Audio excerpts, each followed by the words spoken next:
Kuttan was a fisherman. He lived in a small, peaceful village. This village nestled by the bright blue sea. It was in Kerala, a land of green palms. Coconut trees swayed in the gentle breeze. The waves sang a soft song on the sand. Kuttan loved his home by the water. His life was filled with simple routines. He worked very hard from dawn till dusk. His family waited for his daily return. Kuttan's hut was cozy and small. Its roof was made from dried palm leaves. His wife Leela had a kind, gentle heart.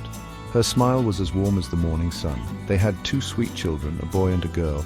Manu was brave and little Mira was bright. They loved to listen to Kuttan's ocean tales. Kuttan dreamt of a good life for them. He wished they always had plenty to eat, but the sea did not always give generously. Each day, Kuttan rose before the sun. The stars would still be shining faintly. The air felt cool against his warm skin. He would pick up his old patched fishing net. His boat was not big, made of sturdy wood. He rowed out towards the vast open sea. The sea was his friend, sometimes a mystery. Some days fish filled his small, hopeful net. Other days the net came back light and bare. Yet Kuttan's spirit remained strong and hopeful. The people in Kuttan's village were close. They lived like one very large, caring family. When someone faced trouble, others would help. If a storm damaged a boat, hands came to aid. Kuttan always shared the little he caught. He believed in being kind and working fairly. His heart was wide and as deep as the sea. He found happiness in life's simple gifts. A bird's sweet song, a child's happy shout. This was Kuttan, the fisherman of the coast. The Kerala coast was a beautiful place. Blue waters stretched as far as eyes could see. Green hills rolled down to meet the golden sands. Tall coconut trees stood like watchful guards. They whispered secrets to the passing wind. Kuttan felt a deep bond with the sea. He understood its moods, its gentle whispers. He knew its quiet anger during the storms. The sea gave life to his small village. It was a generous and sometimes stern mother. Kuttan loved the early morning sea best.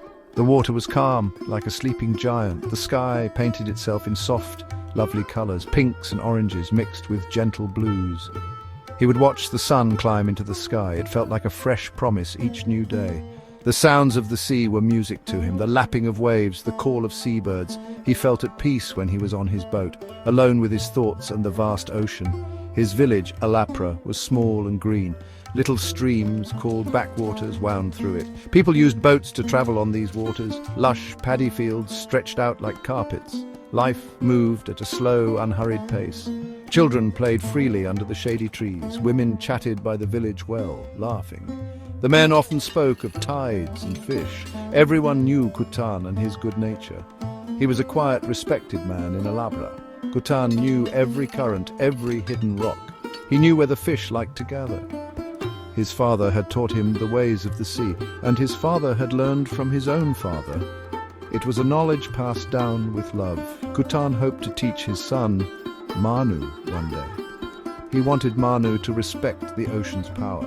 He wanted him to understand its fragile gifts. The sea was not just a place to fish, it was a world full of wonder and life. One morning, Kuttan set out as usual. The sky was clear, a pale, soft blue. A gentle wind pushed his small boat along. He rowed with strong, steady strokes. He felt a strange quietness in the air. It was different from other mornings. Not a bad feeling, just a special stillness. He hoped for a good catch today. His family needed food. The village, too. He hummed a soft tune as he rowed. He reached his favorite fishing spot. The water here was deep and clear. He could see small fish darting below. He carefully prepared his old net. He checked for any new holes or tears. He said a small prayer to the sea gods, a prayer for safety and for a good haul. He always felt a mix of hope and patience. Fishing taught a man to wait quietly. The sea would give when it was ready. He cast his net with a practiced hand. It spread out wide, then sank slowly, down into the cool, dark blue water. Kuttan waited, watching the surface. He watched the floats bobbing gently. Minutes passed, feeling like long hours. The sun climbed higher, warming his back. He thought of Leela and the children. He pictured their happy faces if he returned full. This hope kept his spirits up always. Suddenly he felt a strong pull. The rope in his hand grew very tight. His heart beat a little faster now. This felt different from a usual catch. It was heavier, much heavier than normal. Could it be a very large fish, or perhaps many fish all at once? He began to pull the net in slowly, using all his strength, hand over hand. He was eager to see what he had caught. As the net came closer to the boat, Kuttans saw something amazing inside. It was a fish, but not like any other. It shimmered with all colors of the rainbow, and its scales glowed with a soft, gentle light. It was so beautiful it took his breath away. The fish was not struggling wildly. It looked at Kuttan with wise, calm eyes. Kuttan had never seen such a creature. He carefully lifted the net into his boat. The fish lay there, pulsing with soft light. Its colors shifted like a living jewel. Kuttan stared, full of wonder and awe. He forgot all about his need for fish. He only saw the beauty before him. Then the fish opened its small mouth, and it spoke in a clear, sweet voice. "Good fisherman," the fish said softly. "You have caught me, but please set me free." Kuttan was so surprised he nearly fell. He had heard old tales of magical creatures, but he never thought he would meet one. A talking fish, it was unbelievable. He looked around, but he was all alone. The sea was calm, the sky was bright. This was real, not just a dream. The fish looked at him with pleading eyes.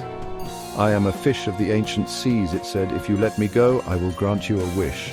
Kuttan listened, his heart pounding in his chest. Kuttan was a kind man, gentle by nature. He did not want to harm this special fish. Its beauty alone made him want to free it. The offer of a wish was surprising. He thought for a moment, then he nodded. "You are too beautiful to be eaten," Kuttan said. "I will let you go, magical fish."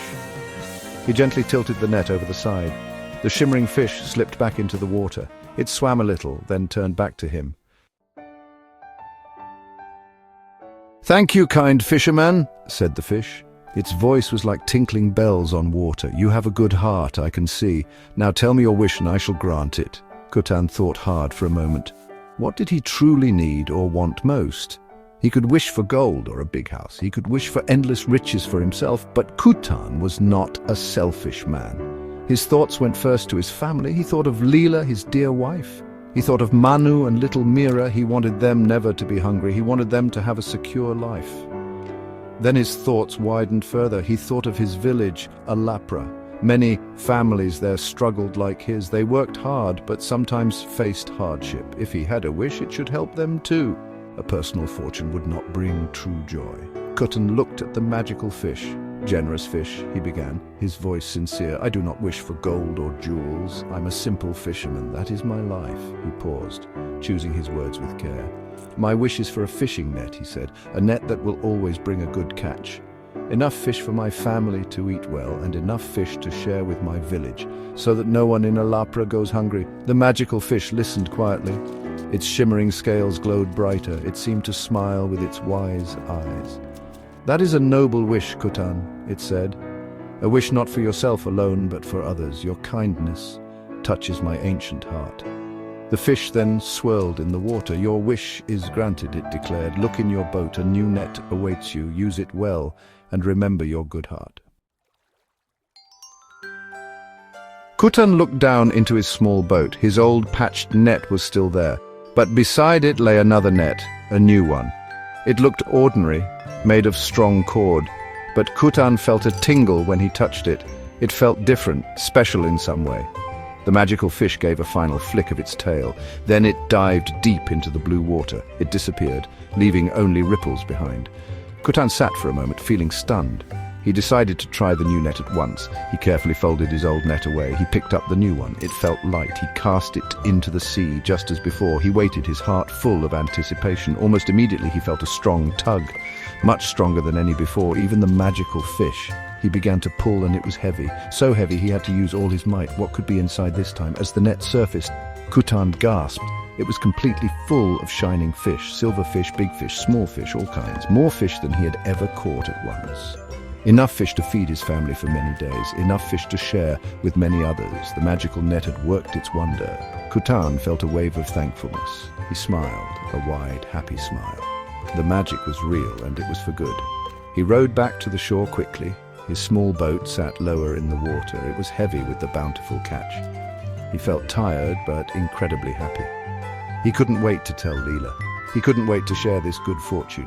This net was not just a tool, it was a gift, a promise of better days, a promise for his family and his village. Kutan knew this was a great blessing. When Kuttan reached the village shore, people gathered, curious about his heavy boat. They saw the huge pile of glistening fish. Their eyes opened wide with surprise. They had never seen such a catch before. "Kutan, how did you catch so many?" one asked. Kutan smiled, his heart full of joy. "The sea was very kind to me today," he said. He did not speak of the magical fish. He simply started sharing his bounty. He gave a good share to his own family first. Leela's eyes shone with relief and happiness. Manu and Mira danced with excitement. Then Kutan called out to the villagers. "Come, my friends," he said cheerfully. "There is plenty of fish for everyone today." He began to give fish to each family. To the old woman who lived alone, to the family with many young children. To anyone who needed it, he gave freely. The villagers were overjoyed and thankful. They praised Kutan for his kindness. "You have a generous heart, Kutan," they said. Smiles were everywhere. Laughter filled the air. No one in Alapra would sleep hungry tonight. Kutan felt a warmth spread through him. This feeling was better than any gold. Seeing the happiness on their faces, knowing he could help his community, this was the true reward of his wish. From that day on, Kutan's life changed. Every time he used the magical net, it came back full of wonderful fish. He always took what his family needed, and then he shared the rest with everyone. He never kept more than he required. He never tried to sell the fish for profit. His wish was to feed people, not to get rich. The magical net helped him do just that. Kutan's generosity became known to all. Soon, the village of Alapra began to change. With enough fish for everyone, life became easier. Children grew stronger and healthier. Their laughter was heard more often now.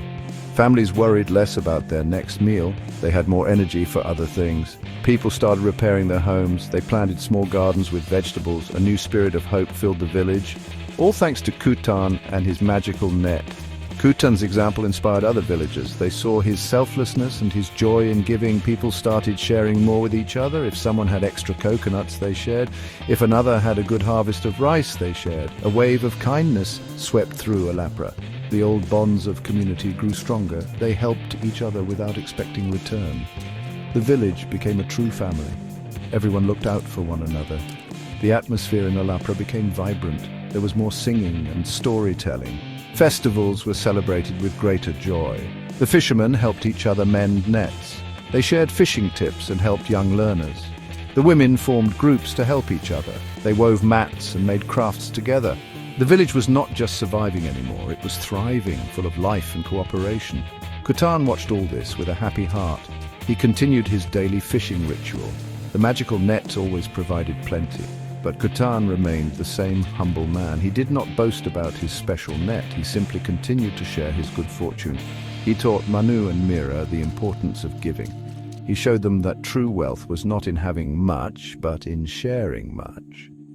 The village of Alapra became a model, a place where kindness was the greatest treasure. Years passed, and Alapra flourished. It became known as the Village of Plenty. Not plenty of gold, but plenty of food, plenty of smiles, and plenty of kindness. Visitors came and were amazed by the spirit. They saw how everyone cared for each other. Kutan grew older, his hair turned grey, but his eyes still sparkled with kindness. He continued to fish with his magical net. He continued to share with his beloved village. He never asked the magical fish for another wish. The first wish had brought so much happiness. It had brought well-being to his entire community. What more could a simple fisherman ask for? He knew that the magic was not just in the net. The real magic was in the act of sharing. It was in the love people had for one another. The net was merely a tool for that love, a tool that helped kindness to flow freely, like the generous waters of the Kerala Sea. The children of Alapra grew up hearing Kutan's story. They learned that true prosperity is shared. They learned that helping others brings joy. Kutan's lesson was simple but powerful. Be kind, be generous, and look after each other. This lesson became the heart of the village. It was passed down from parents to children, ensuring Alapra would remain a happy place, a place where everyone felt they belonged, a place where everyone was cared for. Kutan often sat on the beach in the evenings. He watched the children play, healthy and happy. He saw the comfortable homes and full fishing boats. He felt a deep sense of peace and contentment. He was not a rich man in terms of money, but he was the richest man in Kerala. Rich in love, rich in respect, rich in joy. His life was a testament to a simple truth. A heart full of kindness is the greatest treasure, and sharing that kindness makes the whole world better.